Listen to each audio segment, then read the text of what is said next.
one of the other things that was on the list you wanted to talk about was your ball Kaepernick. So basically with Kaepernick, it goes, it's to the ordeal to where I come from a strong military family, of course. So with me, when he took a knee, it didn't necessarily really affect me, but I understood how it was like, to me, I guess it felt kind of disrespectful because, well, I said like being an American, stuff like that, but then I thought about it. I was like, is it that big of a deal? Mm-hmm. At the time, of course. Mm-hmm. Because what it means, it still means the same thing, but at the time, it's a lot bigger deal now, I feel like. Right. But, yeah. yeah, but at the time, I was like, but, he's not hurting anyone. And you know how I feel about, like, you do you as long as you're not hurting anyone, Mm-hmm. And I didn't necessarily get it. Now I get it. 100% I understand why he did it. I respect him a lot more because a lot of stuff he was talking about and the reason why he did it, has come to light. And it's one of those things to where something so simple, such as taking a knee, made people explode, which I find fascinating. And the reason I like him more is because he stuck to his guns. When he showed up to get scouted by other NFL teams like a year ago, I think, but he wore a Black Lives Matter shirt, to get scouted out. So he still stuck to his guns. But then it made me think, on a not necessarily a deeper level, but because I played football, I did sports. So then I was like, what does taking a knee mean? And I was like, football, we always took a knee when someone was injured. Even if you didn't fucking like that person that got hurt, you took a knee. It didn't matter. And if you did not, you were getting cussed out by your coach. So then I thought about like how I said, I'm proud to be an American, but I realized shit needs to get fixed, Right. about that. So then I thought to myself, he wasn't disrespecting anything. Mm-hmm. He was saying more about how America as a country is wounded, police and political wise. Of course, like, that's only two of like multitude of shit. Yeah. But got to my thing where it's like, dude, also whoever says every fucking country's perfect is full of shit. Right. But it's just one of those things where it's like, was it disrespectful or you just butthurt? Yeah. Because it's one of those things so simple of taking a knee caused so much shit. Well, yeah. Well, it's people having their cherished symbols challenged because, because all these things, they represent an idea. Like, yeah, in theory, it's like, oh, everybody should just be able to wear whatever they want and say whatever they want, blah, blah, blah, blah, blah. What we understand about human beings and what we should internalize about ourselves and everybody else is that most of our life is a simulation. We live through symbols. Most of the stuff that we dabble in is because we engage in because of what we think it represents to us, as opposed to its overall value or what allows us to be more productive or optimize our life. Sometimes we just there's just some stuff we like to indulge in because it's nice to think that, yeah, I represent this and this symbol, represents the things that you go through, how I look at the world and blah, blah, blah. And when somebody challenges that and then you start to see that there's a sizable presence of the opposition, I mean, naturally, that's why people are so polarized over everything, because we are a people that through consumerism have been taught to attach ourselves to the things which we consume, to the sports we watch, to the clothes we wear, to the music scene that we happen to be a part of, to, our workplaces, whatever the fuck. We learn to internalize facets of our identity that really just have to do with us spending money.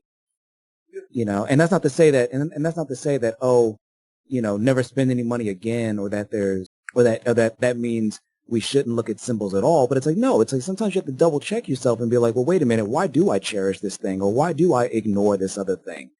Yeah, and it's one of those things too where it's like, Putin went to where the Carolina Panthers changed their logo to the LGBT flag. Mm-hmm. Which, Pride Month, I get it. Whatever. It's one of those where I like seeing it. It doesn't hurt me if it's not there, but I like seeing it. It makes me feel better. Mm-hmm. Only because because me as a person, I like seeing people happy. Mm-hmm.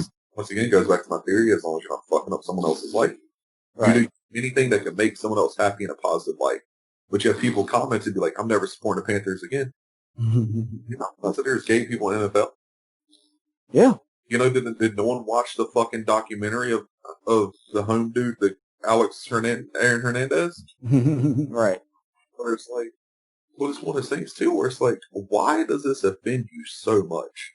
Like, Mhm. you weren't getting kicked in the face by a gay dude. Yeah. You know, like, to me, it makes me happy seeing this thing because it says one thing to me. Mm. Openness. Openness, yeah. Open. Adapting, you know? Adapt.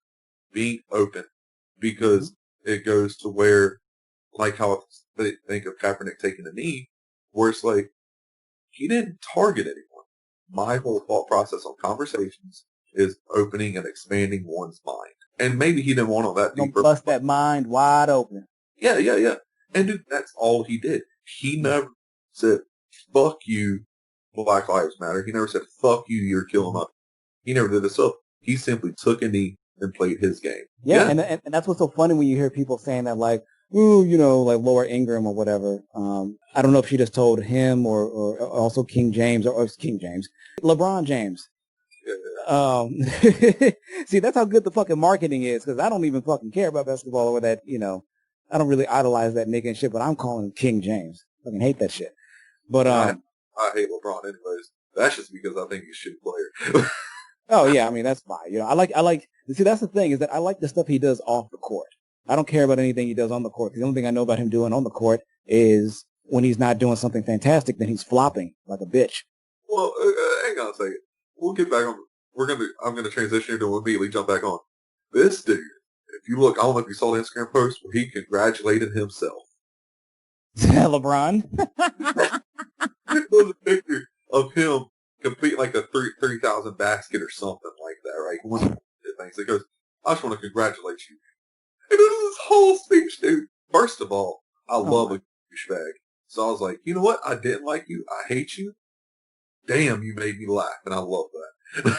Like, that's That is, I mean, that is the power of leaning into that shit. yeah. You know, it's like the what is it, the Streisand effect or something. Sometimes you try to run away from something or try to hide, you know what I'm saying, part, and it just becomes a point of mockery for But you. dude, So it's like if people think you're an egotistical douchebag and shit, then lean into it, but do it in such a way where the people who go around screaming, yeah, see, this is evidence of him being an asshole. Everybody else is looking around like he's clearly fucking around, or he's clearly like lighthearted. It's like, you know, because yeah, then it makes you look at the critics, the haters, as dude, being overzealous.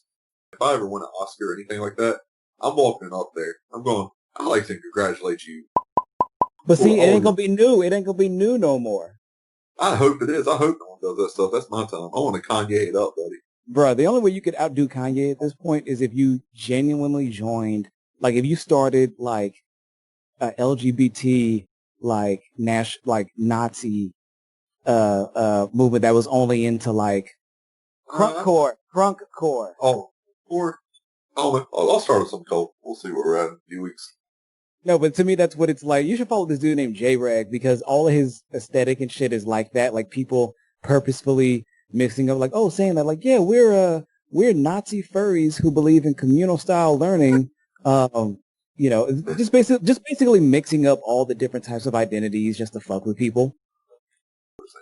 Yeah, but back we were talking about Kaepernick, and yeah, man, because once again, it's like people work in symbols. People, we don't just operate off of, yeah, we operate off of things that we think represent us and what we think the values are that are being expressed in the world, which is why people, you know what I'm saying, like they want to go out and boycott certain businesses if they support social justice, because it's like you don't want to be thinking that you are helping to support or that you're helping to sponsor the growth of this idea or this practice in society.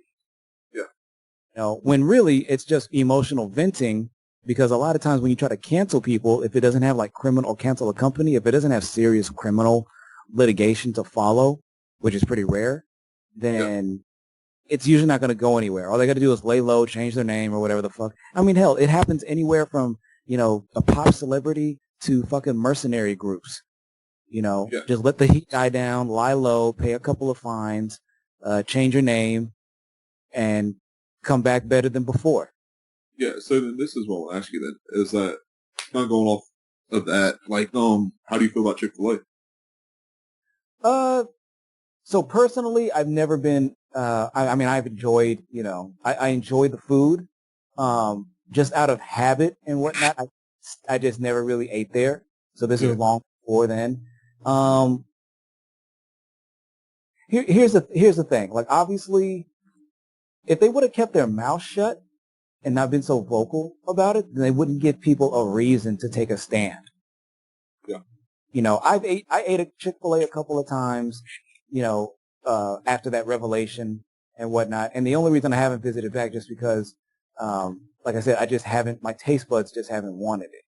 But then I also have to understand the fact that, hey, what if somebody sees me and it's like, yo, you know, you talk, you know, all this about like being pro-LGBT and being open and whatnot, but then you're supporting the business and shit. It's food.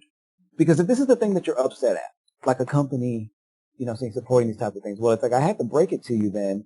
There are people like this who are judges. There are people like this who are, you know, politicians. There are people who are like this, teachers, you know what I'm saying, and EMTs and shit. And so when you have this understanding of what a group or an organization is about, then you have to understand that neutrality is a myth. You cannot in good faith say, like, I have to acknowledge the fact as a Yankee, as an American, as a citizen of the United States, even as things are fucked up here, we also benefit from the domination, imperialism, exploitation of so many other peoples around the world. Yeah. To help maintain this quality of life that we have and to pay the prices that we do for shit. And the thing is I don't say this to be like, oh, well, if you can't destroy the system tomorrow, then that means shut the fuck up. No. We should be fighting in every inch, in every space that we possibly can. Yeah. And so the way that I feel about it is, if you're not ready, if you're not willing to acknowledge the side that you're on, then you need to shut the fuck up and not participate in shit. If you're somebody who doesn't want to say how they feel about LGBT stuff or how Chick-fil-A stands on it, then don't ever go to Chick-fil-A and shit, because you may have to answer for that later. But as long as this information and stuff is out, people are allowed to have opinions and their own takes and shit, and everybody has their own motivation. So it's like, I can't really tell, I'm not going to tell anti-LGBT people, you know, obviously I'll go back and forth with them, but ultimately I know I can't make them, you know what I'm saying, change their mind or do anything different any more than I can do for very pro-LGBT people. Well, that's like, you know how I feel with me being like very down the middle. As long as like you do whatever, as long as you don't harm someone, but everyone has their right, you know, reaction, ordeal. Go Chick-fil-A. I think their chicken's fucking delicious. It is. Yeah, but outside of that is that, yes, they, I believe, donated to Trump's fund. They said things about LGBT people. However, they do not discriminate with their hiring process. They do not discriminate with their employees. And to me, I'm like, I respect that in the way it's like, hey, they're very open about where their money goes and their views. However, they're not hurt. Right. So I do think that it is, like you said, it is important to be able to separate it and be like, because the thing is, everybody is problematic to somebody else. Yeah. You know, but it's contextual. The thing I will say though is, I wouldn't be so quick to say confidently that they don't discriminate against employees and whatnot. Just because discrimination based on many different things, it may not even be against LGBT shit. They may be one of the many businesses that steals employees' wages or doesn't give them proper benefits that they promised them, or fucks up their pensions or something like that. So I wouldn't be so quick to be like, well, you know, they don't do this or that wrong, because we don't really know at this point. But what I will acknowledge is your point that, look, everything under a certain light is problematic, and while we do want people to make their points known and to move the inch in as many different spaces as possible, we need to also be picky with our fights and understand when certain battles really aren't going to be that consequential. Or in order to solve some of these issues, we have to attach all these other things, and so it's really almost kind of performative, after a while. Yeah, I do want to say one thing too, going back to discrimination of businesses. I told someone to shut the fuck up about this the other day. There's a place I want to give a shout out to that's actually in Savannah. It's called Biddy and Bo's Coffee Shop. The reason I want to give them a shout out is because they only hire, I'm not going to say only, but like 90%, 95% of their employees are people with Down syndrome or some sort of autism. Which I full on support anyone who helps out anyone in that community because much like with any social justice, I feel like if one person has dealt with something, they're more inclined with it to Mm-hmm. what is I guess feel for it. Mm-hmm. So that's my big thing of my big social is people on the spectrum, autism, awareness like that. But someone got mad because they're like, oh, they won't hire me because I have a fully functioning brain. And I was like, dude, Yeah. and I broke this down because you're like an all lives matter guy. And I was like, no, no, no, no, no. Like, they're hiring these people who would normally not be able to work a real job. Yes. You But know, yeah, they're but some people never fail to look. They don't look. They don't try to look at the grander scheme of things. yeah, They don't look. They don't look at the way in which they fit into larger group dynamics. They just look at themselves as like, I'm an individual and I feel I'm so unique and blah blah blah. It's like, no, dude. 90% of your fucking identity, of everyone's identity, is some shit that they just took, you know, from something else or was already established before they came into the world. but it's one of the things much um, how we talked about earlier, like you and I said, I don't understand a lot of how black people feel because I'm not black. I haven't had it happen to me personally. Mm-hmm. But it's like I have family members that are autistic on the spectrum, so I've Mm-hmm. seen how it affects them, you know. Mm-hmm. So therefore I can connect to it a little bit better. Um, these people that work at Biddy and Booze, right? These wonderful people. Some of them, they're not good. They couldn't work at a Walmart. Mm-hmm. They could, but it's like The hassle wouldn't be that. It would be a lot of. It would. Yeah. like the average Walmart employee is miserable. Mm-hmm. So you're going to take someone who mentally can barely handle society Mm-hmm. and throw them in somewhere, you know.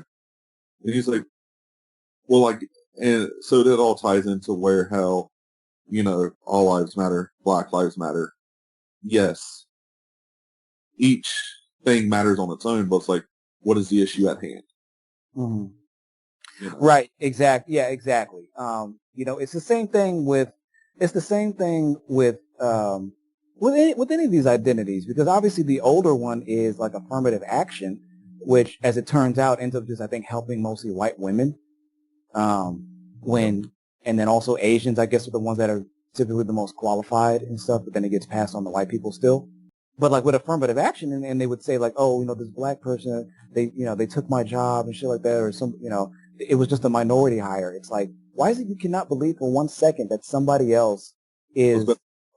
is better, is more qualified, or was equally qualified, but actually like showed up to work on time, or has a better track record, or some other, secondary behaviors or traits that make them a better candidate. It's like it's like on one hand, they like to talk about things, when things are going well for them, they like to say that the market is operating just as it should. Yep. But when things aren't going in their favor, then they say that the market is being tilted by outside forces.